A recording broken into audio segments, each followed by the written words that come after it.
Assalamualaikum warahmatullahi wabarakatuh. Alhamdulillah wassalatu wassalamu ala sayyidina Muhammad wa ala alihi washabihi ajmain. Amma ba'du.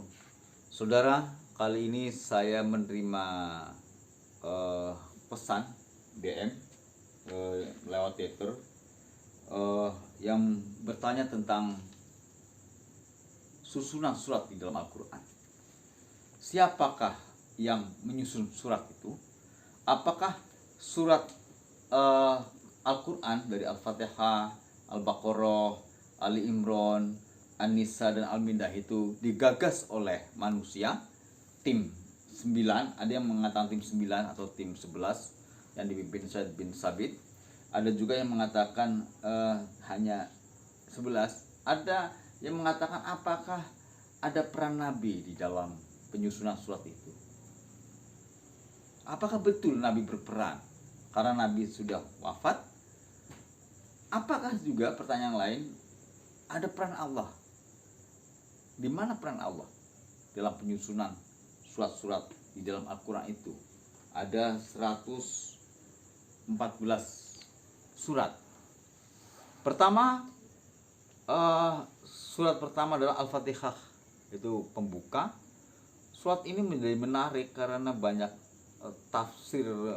Ibnu Arabi melakukan satu tafsir yang menarik tentang Al-Fatihah ini, tentang pembukaan. Kenapa tidak Al-Alaq ya, yang turun pertama sekali kan Iqra bismi rabbikal ladzi khalaq. Kenapa tidak ayat ini? Pertama kali itu ada 5 ayat. Nabi pertama kali menerima wahyu ini di Gua Hira, kemudian disambung menjadi 14. Totalnya itu ada 19, jadi 5 ditambah 14 ayat ya.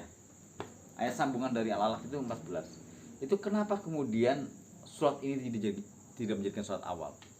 Kenapa kemudian Al-Fatihah? Al-Fatihah itu namanya macam-macam, ada kitab, ibunya kitab. Al-Fatihah itu pembuka, didahului dengan Bismillahirrahmanirrahim. Ada yang memaknai Bismillah itu tidak menjadi bagian surat, tapi saya akan mengikuti bahwa Bismillahirrahmanirrahim menjadi bagian surat Al-Fatihah. Al-Fatihah itu dimulai dengan Bismillahirrahmanirrahim. Bismillahirrahmanirrahim dimulai dengan huruf ba. Para sufi mengatakan ba itu disandarkan pada babun, pintu. Sementara Al-Fatihah itu adalah pembuka, dan akhir huruf dari surat Al-Fatihah itu nun. Nun itu selalu disandarkan dengan cahaya, nur. Jadi pintu pembuka cahaya. Cahaya apa? Ada 3 dimensi cahaya: Nurullah, Nur Muhammad, dan Nur Insan. Di dalam kehidupan manusia itu harus ada 3 dimensi ini: Nur Allah, Nur Muhammad, dan Nur Insan.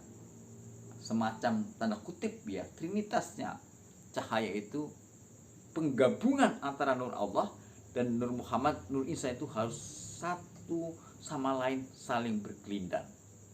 Nah, inilah kenapa Al-Fatihah menjadi satu surat awal dari dalam Al-Quran.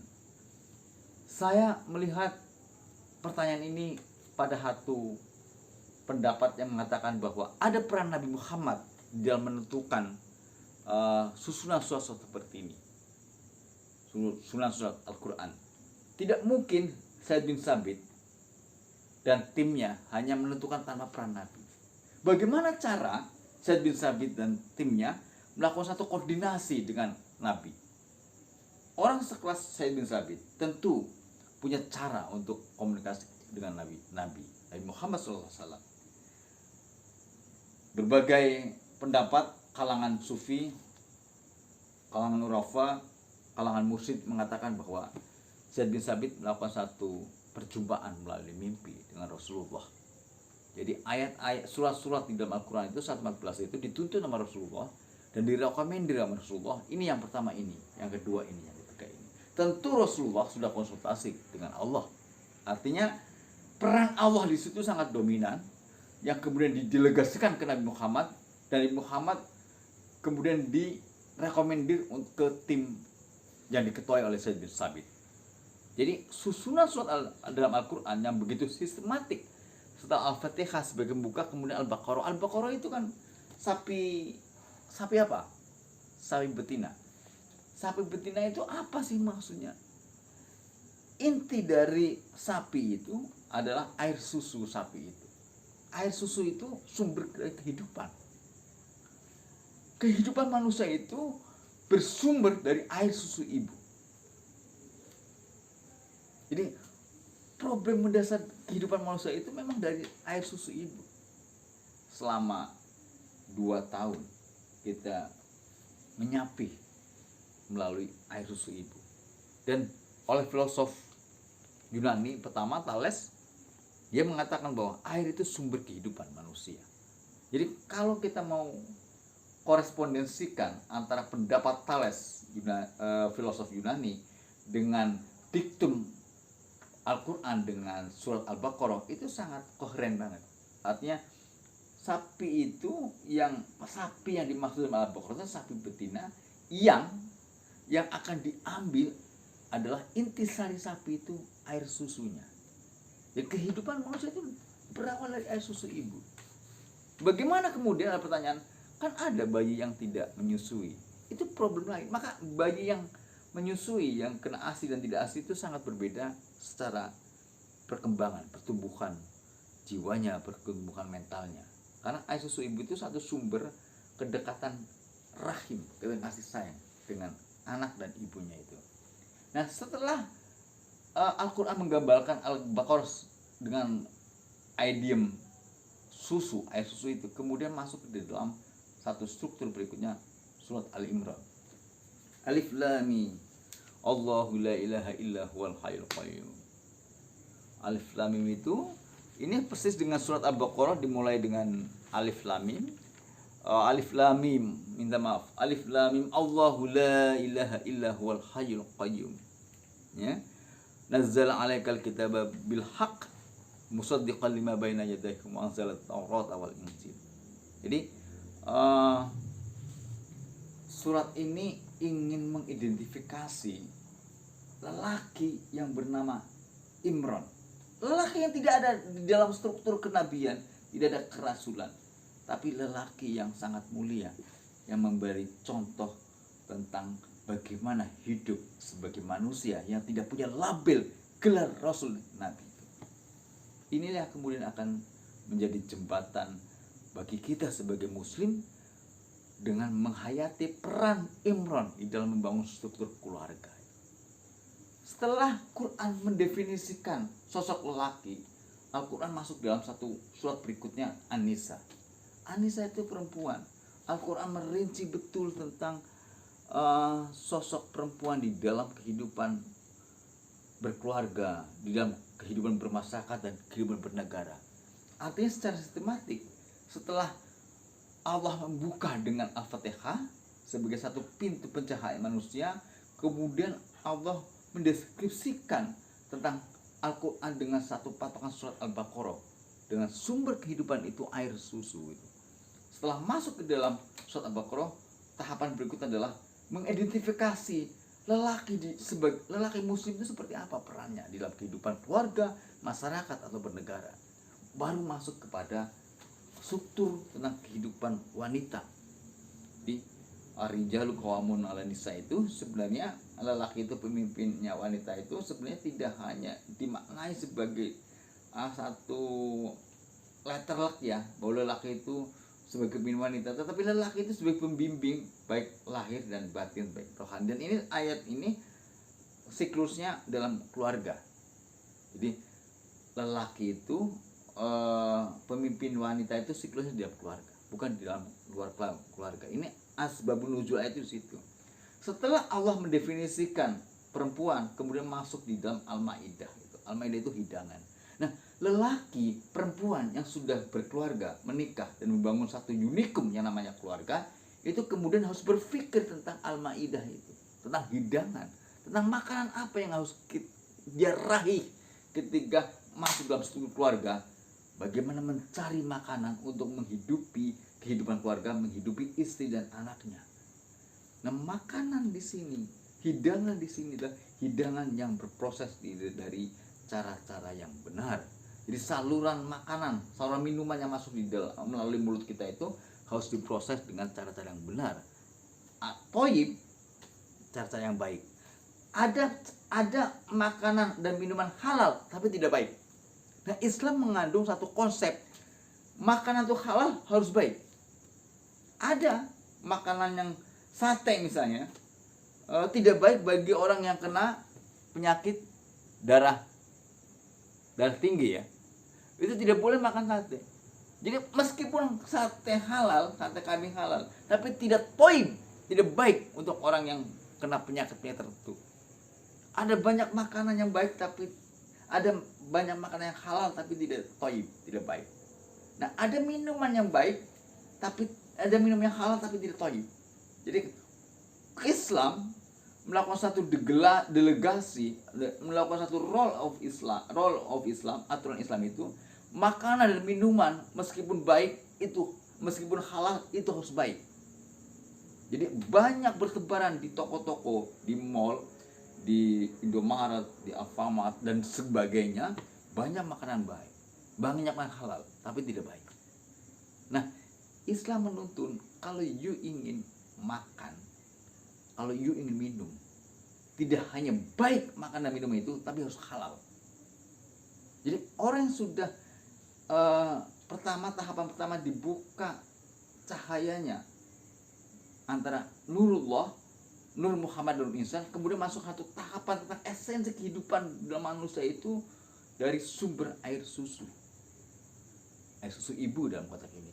Setelah kita memahami sumber kehidupan manusia yang hakikatnya itu sumbernya air susu, dijelaskan ini loh peran lelaki dalam kehidupan yang disimbolkan oleh sosok namanya Imran. Imran itu nanti susunannya ke Maryam dan sebagainya, ke Isa dan lain-lain. Nah, setelah disimbolkan oleh Imran, kemudian dengan surat Ali Imran kemudian masuk dalam satu tahap yang namanya mengidentifikasi perempuan itu apa di dalam Islam. Jadi ada satu perspektif perempuan dalam Islam itu tidak boleh begini, tidak boleh begini, tidak berarti perempuan dalam Islam tidak boleh bekerja. Tentu harus bekerja. Tetapi pekerjaan apa yang harus digawangi oleh perempuan ini persoalannya. Setelah sosok lelaki dan sosok perempuan itu menikah, maka dia harus berpikir tentang kelanjutan pernikahan ini, kelanjutan berkeluarga ini yang namanya mencari nafkah, mencari hidangan untuk keluarga, untuk anak dan istrinya. Jadi lelaki yang menikahi perempuan terus membangun struktur keluarga, dia harus berpikir lebih dalam, lebih jauh, lebih dekat tentang kelanjutan kehidupan keluarga itu dengan mencari hidangan, makanan yang akan kita makan sebagai penyambung kehidupan ke depan. Inilah esensi dari sistematika Al-Quran, betapa sangat mulianya Al-Quran disusun secara rapi. Al-Alaq itu 19 ayat, kemudian Al-Fatihah itu dimulai dengan bismillah yang terjadi dari 19 huruf. Jadi sangat tidak mungkin ini rekayasa Nabi Muhammad, sangat tidak mungkin ini tulisan Nabi Muhammad, karena secara logika tidak mungkin surat pertama Al-Alaq itu yang berjumlah 19 kemudian dicek pada surat pertama Al-Fatihah yang ada dalam Mushaf Utsmani, ini Mushaf Utsmani namanya, itu jumlah hurufnya 19. Koneksi antara angka 19 di surat Al-Alaq dan bismillah itu sangat tidak mungkin direkayasa. Tapi itu jelas desain Allah. Jadi beda ya, rekayasa itu sengaja dimain-mainkan, tapi kalau desain itu sudah domain Allah. Nah, kenapa kemudian di dalam surat Ar-Rahman misalnya itu ada Ar-Rahman itu penting karena nyambungnya ke bismillah. Bismillahirrahmanirrahim, Ar-Rahmanirrahim. Ar-Rahman itu ada 6 huruf. Ayat terakhir Ar-Rahman di ayat 78 itu ada 25 huruf. Jadi 25 huruf sama 6 huruf jumlah totalnya 31. Dan ayat yang diulang-ulang Fabi ayat itu ayat ke-13. 13 kalau dibalik itu menjadi 31. Dan pengulangan ayat itu jumlahnya total 31. Jadi tidak mungkin tanpa ada desain Allah ayat Quran. Bukan desain Muhammad. Orang-orang liberal mengatakan Awalnya kan Quran tidak ada titik, nggak ada titik bawah, titik atas, sin masih kosong, hutan belantara bahasa Arab, tidak di Quran tidak didominasi oleh titik dan fathah, kasroh, sukun dan lain-lain. Iya, tetapi tidak mengubah esensi ayat itu. Jadi perubahan penulisan itu sangat wajar, tapi tidak mengubah lafal pertama kali dari Jibril ke Nabi Muhammad. Jadi orang-orang liberal selalu mengatakan itu ada peran Nabi karena ada titik yang dihilangkan, ada yang ditambahkan, ada alif yang ditambahkan. Kalau soal penulisan itu mengikuti perkembangan pertumbuhan berbahasa masyarakat waktu itu. Tetapi soal lafal yang dilafalkan dari Jibril ke Nabi Muhammad tidak akan mengikuti perkembangan masyarakat waktu itu. Jadi harus dibedakan. Dulu kita ada ejaan Van Option, terus ejaan Swandi, terus ejaan bahasa Indonesia disempurnakan. Itu kan perubahan dari misalnya kunci, dulu koin CI, sekarang menjadi kunci. Itu kan perubahan penulisan, tapi lafalnya kan sama, kunci. Quran pun sama seperti itu. Pelafalan dari Jibril ke Nabi Muhammad itu tidak akan berubah. Tetapi penulisan yang awalnya ketika Nabi menerima wahyu terus ditulis dipelepah-pelepah oleh para sahabat itu kan lafalnya tidak berbeda, pengucapannya yang berbeda dan penulisannya. Jadi ketika Al-Quran mau disusun itu sejak awal memang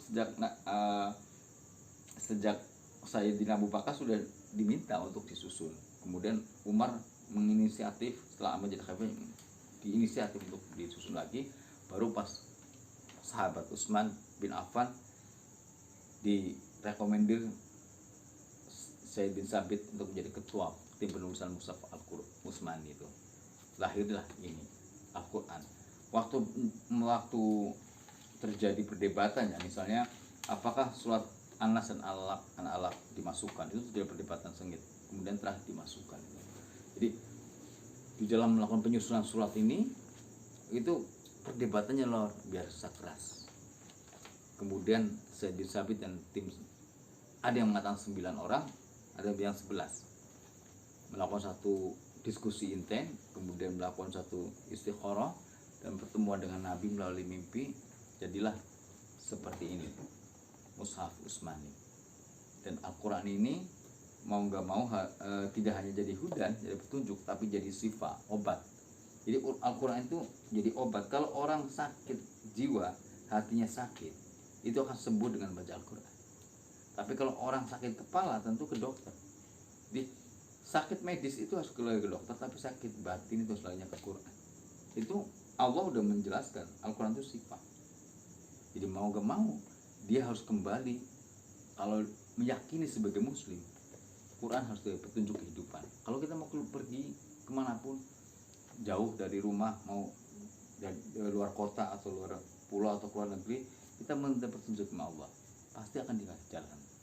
Sayangnya kita sebagai muslim kadang tidak melihat secara detil bahwa hal-hal sangat duniawi itu tidak bisa dituntun dari Quran. Banyak kita mau pergi ke pasar, mau beli apa, mau lewat jalan mana, Quran sudah memberi tanda.